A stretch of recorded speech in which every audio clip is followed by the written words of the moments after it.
আমার মা বাবা একটি প্রবাসী ছেলের সাথে আমার বিয়ে দিয়েছিল, কিন্তু সেই সংসার করা আমার পক্ষে সম্ভব ছিল না। আর তাই তাকে আমি ডিভোর্স দিয়ে চলে আসলাম। বাড়িতে আসার পর ৫০ বছর বয়সী একটা লোক আমাকে পায়েস খাইয়ে অজ্ঞান করে ফেলে। অজ্ঞান অবস্থায় লোকটি আমার সাথে যা করেছিল তা শুনলে তোমাদের মাথা ঘুরে যাবে। তাহলে মূল ঘটনাটি বলি। হ্যালো বন্ধুরা, কেমন আছো তোমরা সবাই? আমি তোমাদের সবার প্রিয় কেয়া আপু তোমাদের জন্য নিয়ে এলাম একটা নতুন গল্প। আজকের গল্পটা শুনলে তোমাদের 100% হাত নাড়াতে হবে। প্রতিদিন নিয়মিত ঘোপাকপির গল্প পাওয়ার জন্য আর আমার সাথে কথা বলতে চাইলে আমার চ্যানেলটি সাবস্ক্রাইব করে নোটিফিকেশন বেলটি অল করে রাখুন। তো গল্পটি শুরু করা যাক। ৩৫ বছর বয়সী প্রবাসী ছেলের সাথে যখন আমার বিয়ে হয় তখন আমার বয়স তার অর্ধেক। খুব বিপদে পড়ে বিয়েটা করেছিলাম, কিন্তু আমার সাথে এমনটা ঘটবে কে জানে। মনে করেছিলাম বিয়ে করলে হয়তো ভালো একটা পরিবেশ পাব, যেখানে আমি সুখে থাকতে পারব। কিন্তু যেটা ভেবেছিলাম সেটা ভুল ছিল। এক নরক থেকে মুক্তি পেয়ে আমি যে আরেক নরকে গিয়ে পড়েছিলাম এটা বুঝতে আমার 2 দিন সময় ও দরকার পড়েনি। স্বামী নামের একটা কীটের হাতে এসে পড়েছিলাম আমি। জানি না কোনো স্বামী তার সদ্য বিয়ে করা বুকে সব সময় গালিগালাজ করে, কিন্তু সেদিন কোনো অপরাধ না করেও আমাকে প্রচুর বকা শুনতে হয়েছিল। 20 দিনের ভয়াবহ দিন কাটানোর পর আমার স্বামী যখন বিদেশ চলে গেল তখন একটা দীর্ঘ স্বস্তির নিঃশ্বাস ফেলেছিলাম, এই ভেবে যে অন্তত কারো বোকা আর মায়ের খাওয়া লাগবে না। কিন্তু আমার ভাগ্য যে আমার জন্মের পর থেকে আমার বিপক্ষে সেটা আমার মনে ছিল না। উনি যাওয়ার পর থেকেই আমার দেবর আর আমার নন্দের বড় ছেলে আমাকে খারাপ নজরে দেখতে। আমি বুঝতে পারছিলাম নন্দের ছেলে আমার সাথে কি করতে চায়। আমাকে প্রতিদিন বিভিন্ন বাজে কথা বলতো। আমার শাশুড়িকে জানালাম বিষয়টা, কিন্তু ওই যে রসুনের প্রত্যেকটার মুখ এক জায়গাতে থাকে, এরাও ঠিক তেমন। আমি অভিযোগ করার পর থেকে আমার উপর অসম্মানের মাত্রা বেড়ে গেল। সবচেয়ে বেশি আশ্চর্য হতাম যখন আমার নন্দের ছেলে আমার সাথে বাজে ভক্ত। শাশুড়িকে জানানোর পর যখন কোনো কাজ হলো না, সিদ্ধান্ত নিলাম আমার স্বামীকে বিষয়টা জানাব, কিন্তু সেটাও হলো না। আমার ফোন কেড়ে নেওয়া হলো। আমাকে হুমকি দেওয়া হলো যদি তার ছেলের কানে কিছু যায় আমার খবর খারাপ হবে। মুখ বুজে সহ্য করা ছাড়া আমার কোনো উপায় ছিল না। আমার যা এর সাহায্য নিয়ে আমার স্বামীকে আমি সব জানালাম, কিন্তু তাতেও কোনো লাভ হলো না। উল্টো আমার স্বামী সুমন আমাকে দুশ্চরিত্রা বানাল, আর যত রকমের বাজে কথা আছে সব শুনিয়ে দিল আমাকে। সেদিন সারাদিন রাত আমি কান্না করেছিলাম। যে সংসারে স্বামীর কাছে বইয়ের কোনো মূল্য থাকে না, সেই সংসারে থাকা আর না থাকা সমান। তবুও মুখে কুলুপ এঁটে অত্যাচার সহ্য করে যাচ্ছিলাম। এর মাঝে আমি আমার বাবার বাড়ি বেড়াতে যেতে চাইলে আমার শাশুড়ি আমাকে বলল, তুমি যদি এই বাড়ি থেকে এক পা কোথাও যাও তাহলে আমার ছেলেকে ডিভোর্স দিয়ে যেতে হবে। আমার পায়ের তলা থেকে মাটি সরে গিয়েছিল আমার শাশুড়ির কথা শুনে। বাপের বাড়ি যাবার সাথে যে ডিভোর্সের সম্পর্ক আছে সেটা আমি প্রথম ওই বাড়ি থেকেই দেখেছিলাম। এভাবে 6 মাস কেটে যায়।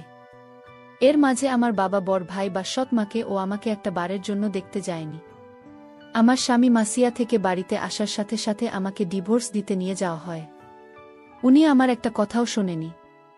ওর মায়ের কথা শুনেই আমাকে ডিভোর্স দিতে নিয়ে যায়। আমার স্বাক্ষর হবার পর আমাকে বলে, এবার কোথায় যাবি যা। আমার মোবাইল, কিছু টাকা, গহনা সহ যাবতীয় কিছু রেখে দেয়। ওরা শুধু স্যান্ডাল পায়। সেদিন ওই বাড়িকে পর করে চলে এসেছিলাম, আর বারবার আল্লাহর কাছে বলেছিলাম, আল্লাহ, আর কোনো মেয়ের সাথে যেন এমনটা না হয়। বিয়ের সময় ভেবেছিলাম কষ্ট হয়তো বা বিদায় করে দিয়ে বাপের বাড়ি থেকে চলে গেলাম, কিন্তু অভাগীর দিকে কষ্ট বারবার ফিরে তাকায়, তার পিছু ছাড়তে চায় না। তা না হলে কি আর আরও বেশি কষ্ট নিয়ে আবার বাবার বাড়ি ফেরত আসি। বাড়িতে ঢুকে যার সাথে দেখা হয় সে আমাকে অচেনা লোক মনে করে এড়িয়ে চলতে শুরু করে। একমাত্র আমার চাচি আমাকে জড়িয়ে ধরে কান্না করে আর আমাকে মেন্টালি সাপোর্ট করে। কিন্তু যাদের সাপোর্ট দরকার তারা যদি না করে তাহলে কি আর কষ্ট কমে? আমার ভাবের কাছে গেলাম। সে আমাকে বলল ভাইয়ের কাছে গিয়ে ক্ষমা চাইতে। মনে অনেক সাহস সঞ্চয় করে বড় ভাইয়ের কাছে একটু ছায়া খোঁজার আশায় গেলাম, কিন্তু সেই ভাই আমাকে সেদিন মারছিল আর গালি দিচ্ছিল। ভাবি গর্ভবতী ছিল, আমাকে ঠেকাতে গিয়ে সেও ভাইয়ের হাতে মার খেয়েছিল। ভাই শুধু বলতেছিল সব দোষ নাকি আমার, কিন্তু কেউ একবার বুঝতে চায় না যে আমার সংসার ভাঙতে আমার কোনো দোষ নেই। আবার সেই উঠতে বসতে সৎ মায়ের খোঁচা, ভাইয়ের দুর্ব্যবহার, আবার মুখ গোমরা করে থাকা মোটের উপর সব কিছুকে জাহান্নামের আগুনের মতো মনে হচ্ছিল। আমি যদি দুদিন না খেয়ে থাকতাম কেউ এসে খাইয়ে দিয়ে যাওয়া তো দূরের কথা, এসে জিজ্ঞাসা করত না আমি খেয়েছি কিনা। শুধু আমার ছোট চাচি এসে আমাকে খাইয়ে দিয়ে যেত, তবুও সবসময় আসতে পারত না। আর ভাবি ভাইয়ের কথার বাইরে আসতে পারত না। সিদ্ধান্ত নিলাম বাড়ি থেকে দূরে কোথাও চলে যাব, যেখানে আমার কেউ নেই, পরিচিত কেউ নেই। দরকার হলে কাজ করে খাব কোথাও, তবুও এই নূরকে থাকবে না। কিন্তু পারছিলাম না। কিন্তু সেই সাহস সঞ্চার করতে পারছিলাম না যে এটা আমার মা করে দেখিয়েছিল। যেই সাহসের কারণে আমাকে হতে হয়েছে একটা পুরো পরিবারের কাছে কুকুরের মতো। যেই সাহসের কারণে আমাকে দেখলে অন্য সবাই নাক সিটকান্ত। সেই সাহসটা আমি দেখাতে না পেরে ওই বাড়িতেই থেকে গেলাম। বেশ অবস্থা সম্পূর্ণ একটা পরিবারে আমার জন্ম হয়েছিল। শুনেছিলাম একটা মেয়ের আশায় যখন সবাই ছিল তখনই আমার জন্ম। কিন্তু কে জানত সোনার চামচ মুখে নিয়ে জন্ম নেওয়া শিশুটির জন্য ভয়াবহ সুখ অপেক্ষা করছে। আমার জন্মের পরে আমার মা আমার বাবাকে বিদেশ পাঠিয়ে দেয়, যাতে আমার ভবিষ্যতের জন্য কোনো চিন্তা করা না লাগে। বাবা মায়ের কথা মতো বিদেশে চলে যায়, আর মা এদিকে বাবার অগোচরে একটা ব্যাংকে চাকরি নেয়। কিন্তু এটা আমার বাড়ির আশেপাশে কারো চোখের সঙ্গে হয়নি, এমনকি আমার মেচকা করোনা। আমার বাবাকে মায়ের চাকরির ব্যাপারে সব কিছু বলে দেয়। আর সেই দিনই ফোন দিয়ে বাবা মায়ের সাথে প্রচুর ঝগড়া করে এবং মাকে চাকরি ছাড়তে এক প্রকার বাধ্য করে। মা চাকরি ছেড়ে দিয়ে বাড়িতেই সময় কাটাতে লাগল। এর মধ্যে বাড়ির পাশের একটা লোকের নজর পড়ে আমার মায়ের উপর। আমার বয়স তখন 8 বছর। সবসময় লোকটা মায়ের পিছু পিছু ঘুরঘুর করত। কী উদ্দেশ্য নিয়ে ঘুরত তা আমি বুঝতাম না। আমি শুধু মায়ের নীরবে কান্না করা দেখতাম। কাউকে ভয়ে কিছু বলতো না, এটা ভেবে যে অপবাদ বের হয়ে যাবে। বলে রাখা ভালো, এটা আমার সৎমা ছিল। একদিকে বড়ভাইয়ের উচ্ছৃঙ্খল জীবনযাপন, অন্যদিকে ওই লোকটার জ্বালাতন মাকে দুর্বিষহ করে তুলেছিল। এর মাঝে কাটার উপর বিস্ফোরা হয়ে আসে আমার দূর সম্পর্কের খালা। শেষে আমাকে বলে যে খালু বিদেশ যাবে, কিছু টাকা লাগবে, টাকার পরিমাণ 4 লাখের মতো। মা তার বোনের মুখের দিকে তাকিয়ে টাকা দেওয়ার কথা বলে, কিন্তু সেটা আমাদের গ্রাম থেকে উচ্চ সুদে নিয়ে। আর সেই সুযোগটাকেই কাজে লাগায় ওই বদলোকটা আমার মাকে 2 লাখ টাকা ধার দেয়। হয়তোবা ভাগ্যে এমন ছিল, দুর্ভাগ্যবশত কালো টাকা ধরা খায়। সেটাই হয়ে যায় আমার মায়ের জীবনের জন্য সবচেয়ে বড় ভুল। সুদের পরিমাণ যখন বাড়তে থাকে তখন লোকটা সারাক্ষণ মাকে বলতো, টাকা না দিতে পারলে আপনার মেয়েকে আমার সাথে বিয়ে দেন। লোকটার বয়স প্রায় 50 হবে, আর সেই লক্ষ্যে কিনা আমাকে বিয়ে করতে চায়। এক কথায় পরিস্থিতির ফায়দা লুটতে থাকল। হঠাৎ করে মা চেঞ্জ হতে থাকলো। যে মা আমাকে কোনোদিন বকা দিত না, সেই মা আমার গায়ে হাত তুলত যখন তখন। দিন দিন আমার মা এই লোকটার সাথে বিয়ে দিতে চাইত। তখন তো বুঝতাম না কাহিনী কি, যেটার বাঁধন থেকে মা বেরিয়ে আসতে পারে নাই। লোকটা দেখতে খুব বাজে ছিল, আর সেই লোকের সাথে আমার বিয়ে দিতে চায়। একদিন 50 বছরের লোকটি আমাদের বাড়িতে এসে আমাকে বলে, শোন, যদি 15 দিনের মধ্যে টাকা না দিতে পারো তাহলে আপনার মেয়েকে আমার সাথে বিয়ে দিয়ে দেন। আমার মা আমাকে বুঝিয়ে বলল, আমি এত টাকা কোথা থেকে দেব, তুই বরং লোকটাকে বিয়ে করে ফেল। ওর অনেক টাকা পয়সা আছে, তুই শুয়ে থাকবি। তুই আর না করিস না মা। লোকটার বয়স হয়তো একটু বেশি। আমি মাকে বললাম, মা, আমি দরকার হয় মরে যাব, তা ওই বইটা লোকটাকে বিয়ে করতে পারব না। আমি মনে মনে সিদ্ধান্ত নিলাম, আমি বাড়ি থেকে পালিয়ে যাব। কিন্তু পালিয়ে কোথায় গিয়ে থাকব, কার কাছে যাব? কিন্তু আমি পালিয়েও যেতে পারলাম না। যেদিন ঘর থেকে পালাবার চেষ্টা করছিলাম, সেই দিন ঘর থেকে বাহির হওয়ার সময় মা দেখে ফেলে। তারপর আমার পিছনে আমি যখন একটা সিএনজিতে উঠলাম, আর সেই সিএনজিতে বসেছিল সেই লোকটা যার সাথে আমার বিয়ে হবার কথা। লোকটার নাম শুনেছিলাম আকবর আলী। সেই আকবর আলী আমাকে দেখে ধরে ফেলে এবং বাসায় নিয়ে যায়। বলে রাখা ভালো যে মা এই 50 বছর বয়সী আকবর আলীর সাথে বিয়ে দিতে চাইছে। সে আসলে আমার আপন মা না, সে আমার সৎমা। আর সৎমা বলেই এরকম একটা 50 বছর বয়সী লোকের সাথে আমার বিয়ে দিতে চাইছে। তাছাড়া ঋণ পরিশোধ করতে আমাকে তার সাথে বিয়ে দেওয়া হচ্ছে। যাই হোক, আমাকে সিএনজি থেকে লোকটা ধরে বাড়িতে নিয়ে আসলো আর বলল, শোনো, আমার কিসের অভাব, আমার সাথে বিয়ে হলে তো সমস্যা কি? আমি লোকটিকে বললাম, দেখুন, আপনি আমার বাবার বয়সী, আপনি আমাকে এখান থেকে চলে যেতে দিন। আমি এখানে থাকব না আর আপনাকে বিয়ে করতে পারবো না। দরকার হয় মরে যাব, তাও আপনার সাথে আমার বিয়ে হবে না। লোকটি আমার কথা শুনে আমাকে জোরে একটা থাপ্পড় মেরে বলল, এই মেয়ে, কি ভাবছিস তুই আমার টাকার কিছুটা নাই? তোর মা যদি 1 সপ্তাহের ভিতরে টাকা ফেরত না দেয় তাহলে তোর অবস্থা খুব খারাপ হয়ে যাবে। হঠাৎ লোকটির ব্যবহার পরিবর্তন হতে শুরু করল। লোকটি বলল, শোন মা, আসলে আমি ভুল করেছি। তুই আমার মেয়ের মতো। আজ যদি আমার একটা মেয়ে থাকতো তাহলে আমি কি এরকম একটি লোকের হাতে তুলে দিতে পারতাম? লোকটির পরিবর্তন দেখে আমার মনের ভিতর সন্দেহ সৃষ্টি হল। লোকটি হঠাৎ এরকম পরিবর্তন হল কেন? এই বিষয়টা নিয়ে আমি অনেক চিন্তিত হলাম। লোকটি আমার জন্য নিজে হাতে রান্না করে আমার জন্য খাবার নিয়ে এল। আমি বললাম, আমি খাব না, আমাকে এখান থেকে যেতে দিন। আমি এখানে থাকতে চাই না। এখানে আমার দম বন্ধ হয়ে আসছে। আকবর আলী তখন আমায় বলল, ঠিক আছে, তুই যেখানে যেতে চান সেখানে থেকে যেতে দিব, কিন্তু আজ রাতটা আমার বাসা থেকে যা। আমি কথা দিচ্ছি কাল সকালে আমি তোকে আর আটকাব না, আমি তোকে বিদায় দিয়ে দিব। তুই যেখানে যেতে চান সেখানে যাবি। আমার মনের ভিতর আরও সন্দেহ সৃষ্টি হল।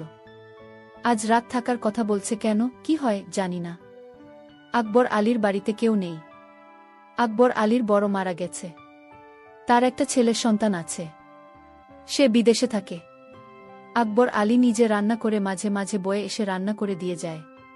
আকবর আলী আমাকে বলল, মা, আজ আমি তোর জন্য নিজের হাতে পায়েস রান্না করেছি। একবার খেলে বারবার খেতে মন চাইবে। আকবর আলীর কথা শুনে আমি কিছুটা অবাক হলাম। যে লোকটা সুদ খায়, আর সেই লোকটা আমাকে এভাবে নিজের হাতে রান্না করে খাওয়ানোর পিছনে অবশ্যই কোনো কারণ আছে।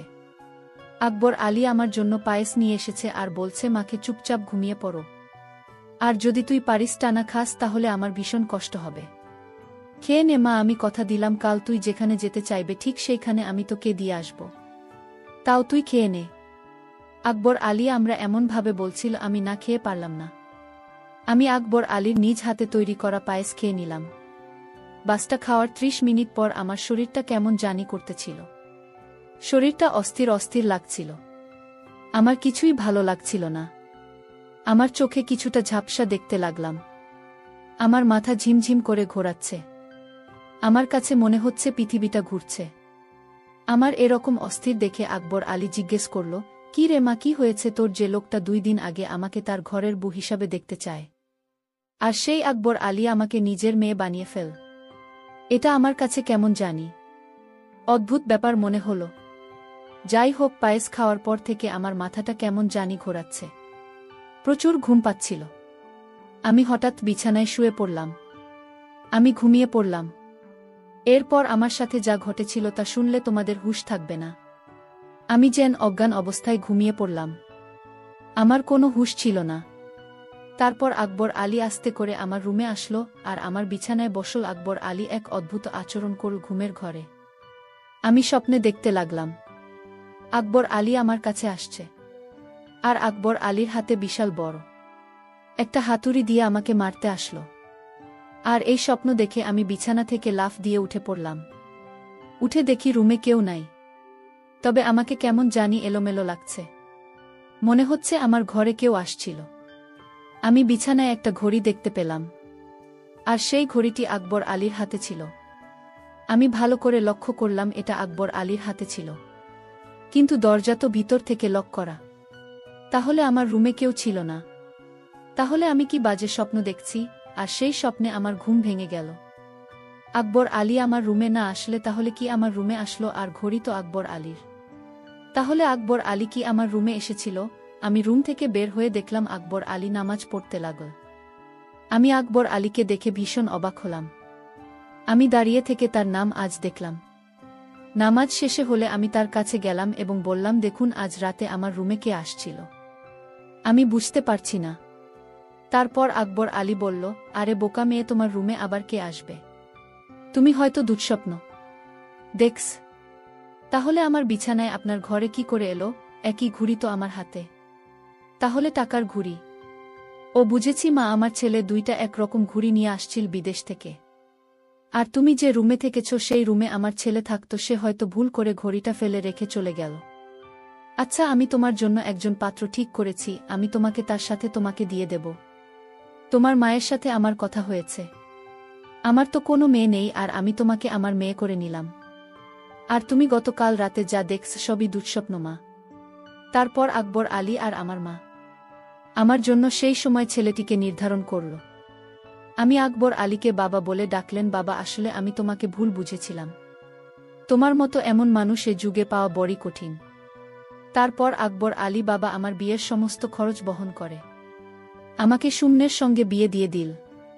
কিন্তু কথায় আছে না, অভাগী কপালে কি আর সুখ হয়। আমি তাকেও ডিভোর্স দিয়ে চলে আসলাম, কারণ এই পরিবারটি ভাল ছিল না। তাই বাড়িতে আসার পর কেউ আমাকে আশ্রয় দেয়নি। তাই এখন ঢাকা শহরে নিজের চাকরি করে নিজের পেট চালাই। জানি না তারপর আমার কপালে কি হয়। আজকের গল্পটা এখানেই শেষ করলাম। যদি গল্পটি ভালো লাগে তাহলে চ্যানেলটি সাবস্ক্রাইব করে পাশে থাকবেন। ধন্যবাদ। প্রিয় বন্ধুরা, গল্পটি ভালো লাগলে অবশ্যই কমেন্ট করে জানাবেন। আর নিয়মিত এমন আলাদা স্বাদের গল্প শুনতে ভিডিওটিতে লাইক এবং চ্যানেলটিকে সাবস্ক্রাইব করে সাথেই থাকুন। আর হ্যাঁ, নোটিফিকেশন বেলটি অল করে রাখবেন, যাতে পরবর্তী গল্প সবার প্রথমে আপনাদের কাছে পৌঁছে যায়। ধন্যবাদ বন্ধুরা, ধন্যবাদ সবাইকে।